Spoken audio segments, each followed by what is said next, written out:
Okay. Action. All right. So so basically today we're going to talk about cash flow. Can you see this far? Cash flow. Okay.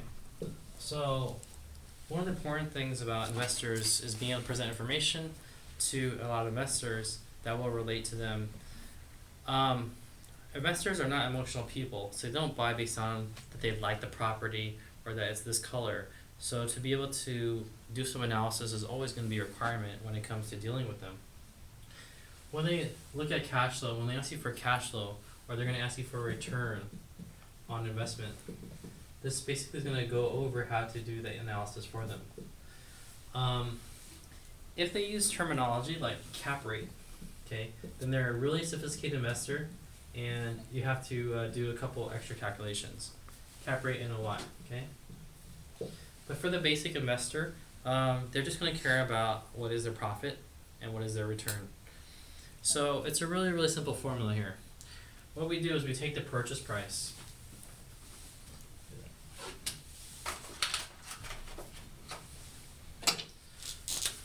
So we take the purchase price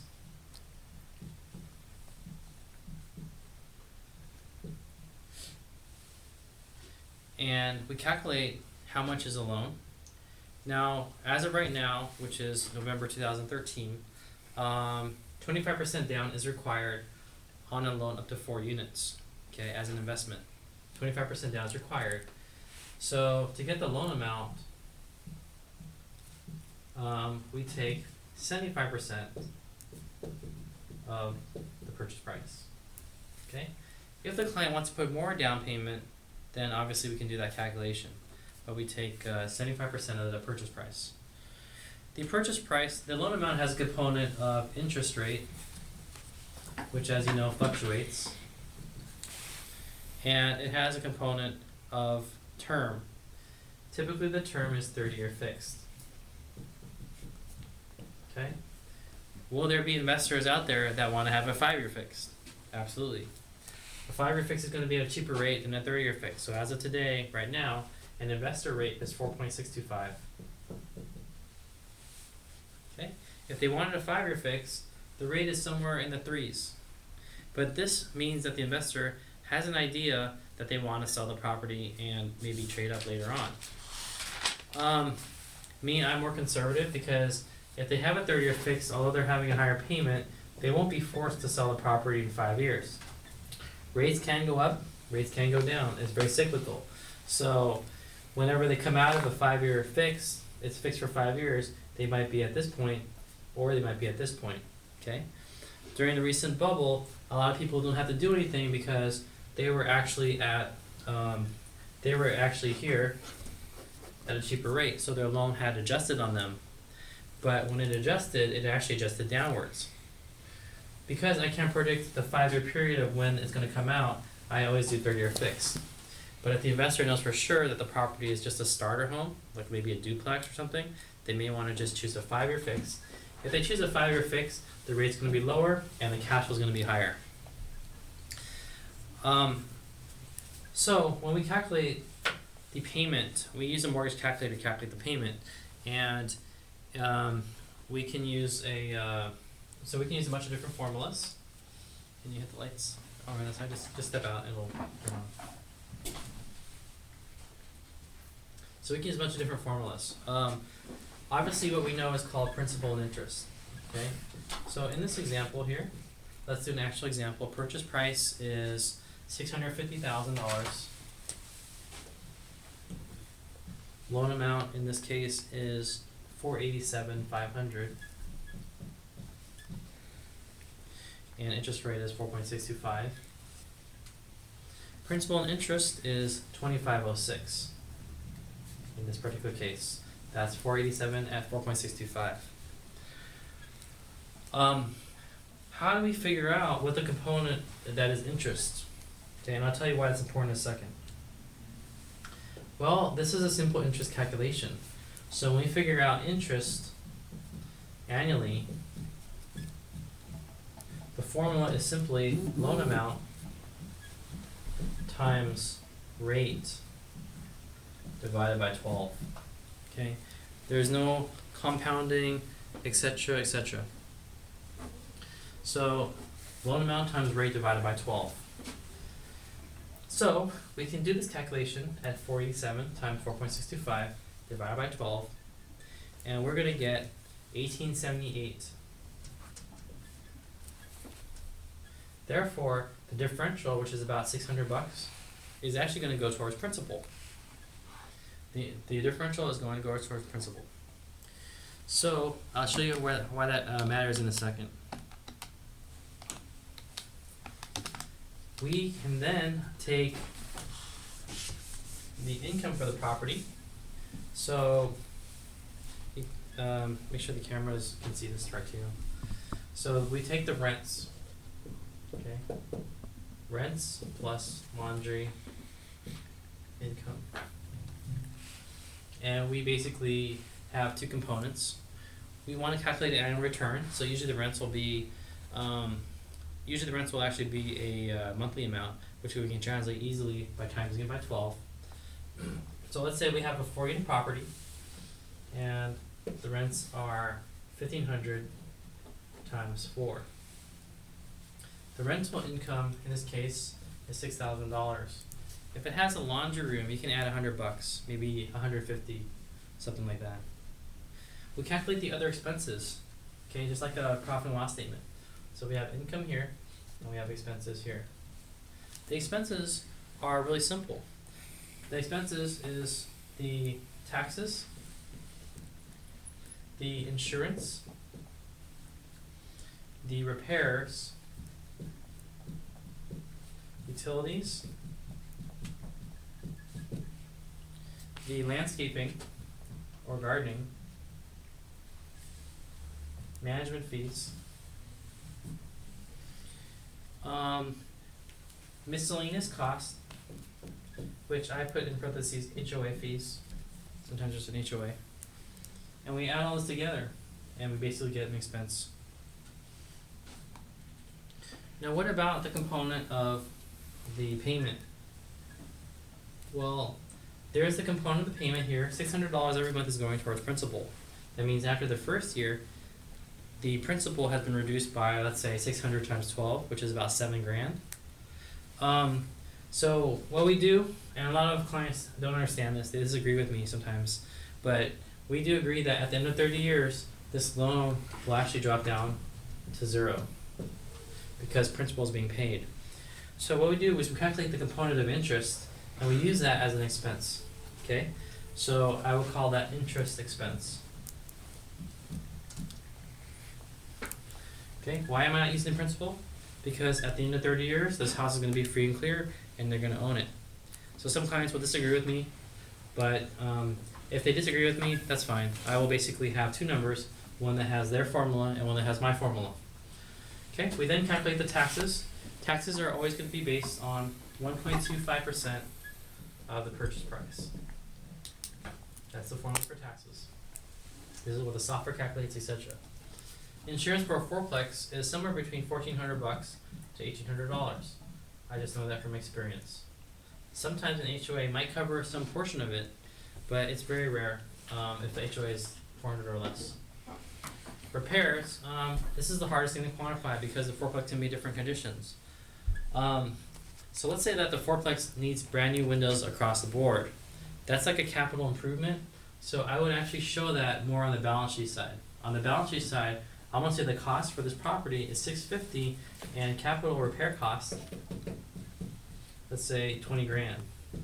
I'm gonna put that here. Why am I putting it on this side? The answer is because it's gonna occur one time and not a monthly amount. If I have no capital costs, let's say that the future buyer doesn't want to do anything, I'm just gonna put a parentheses and put reserve budget.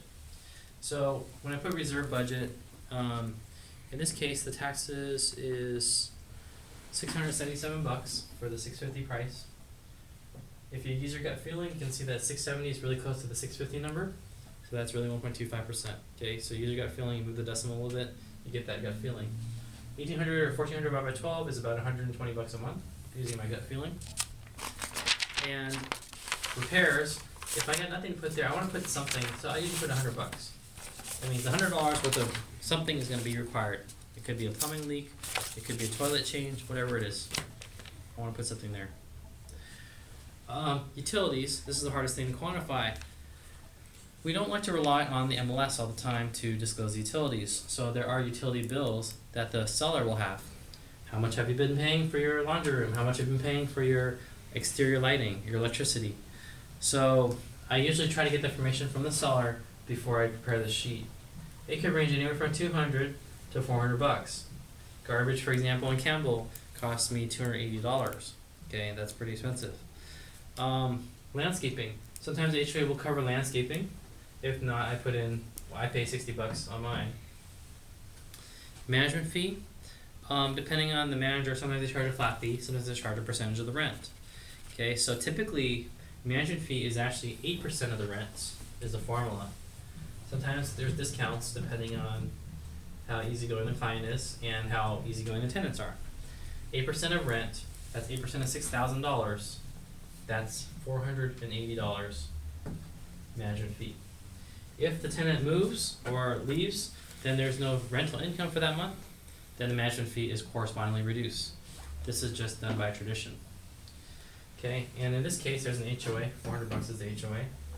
And interest expense, as we covered here, $18.78 a month.